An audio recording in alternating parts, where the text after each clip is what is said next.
why don't we have any treatments? People don't understand how hard it is to actually come up with new medicines for important diseases.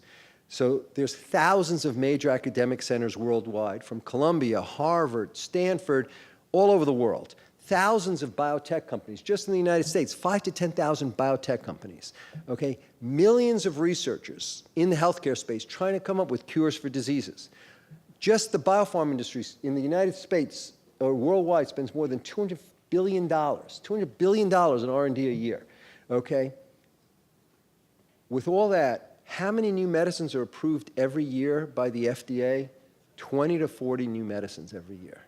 And only about 10 of those are first in class, and most of those are for rare diseases. So it's very few important new medicines become approved every decade for the most important diseases, and we don't have anything. In fact, we don't have even anything promising for things like Alzheimer's or obesity or anything like that. I mean, not even on the horizon. And I think that that should be very sobering realization for everybody to realize.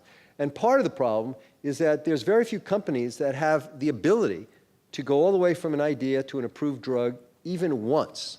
The way the industry works is, one company bought an asset from Columbia, which it forgot about, and it didn't think it was worth anything, and miraculously that company went out of business but bought by somebody else, and eventually 20 years later, that drug randomly almost is found to have an activity and goes forward. There's not really been too many documented cases where companies have built the ability, or anybody's built the ability, to have an idea and come up with a new medicine. So what we wanted to do is we didn't want to go out there and make money or start a company and have an exit strategy and turn it over. Our whole goal was to build a different kind of company with the ability to go from an idea to an important new medicine over and over again. And the one thing that really, I think, distinguished us, and still does, unbelievably to me, I mean, we all know that DNA is the basis of life. We were the first biotech company, in fact, the only biotech company still to have bet it all on the power of genetics. First mouse genetics and then human genetics, and I'll tell you a little bit about what I mean by that. And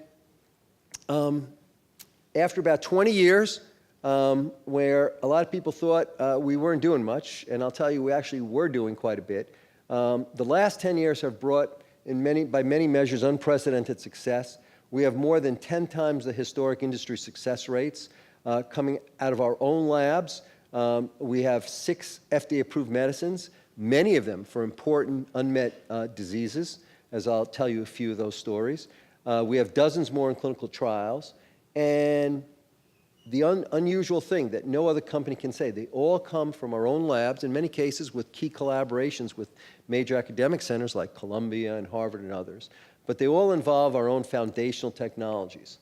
And it all was dependent on this human and mouse genetics that I'm going to tell you a little bit more what I mean by that.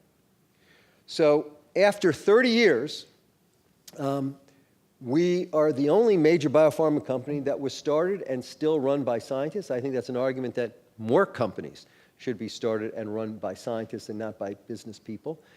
This is me and Len back in '89. It's me and Len today. I like to show these pictures because they clearly illustrate who's been carrying who on their back for 30 years. Len is really a great guy, and we had an incredible partnership, and we could not have done anything if we weren't really not only working together, but with now many of the people who've been with us for many years, who've really helped us all build the company together. As I said, recently there's a lot of accolades that have been coming. I think one of the things that I'm proudest about is over the last, since 2013, we've been named among the 10 most innovative companies in the world across all industries by Forbes, based on these technologies that I'm going to briefly tell you about. I think last year we came in right behind Tesla. Okay, if you guys want to talk about this later, that really upset me, because if you actually think about it, Tesla is not innovative at all. Okay, it's really true. But I'll be glad to discuss this at length. But for those of you guys who are laughing, it's all hype. You got to understand: are they really addressing some bottleneck? Are they providing some new required innovation that's going to make a difference in the world? And I think that's important, because what I hope to show you is that that's what we're all about. Really innovating in our space, getting around bottlenecks that nobody else could get around to bring the hardest thing that mankind tries to bring to society, which is important new medicines that really make a difference in people's lives. And once again, just so you don't get the impression that it was easy, we didn't get our first drug approval for 20 years. We didn't become profitable for almost 25 years.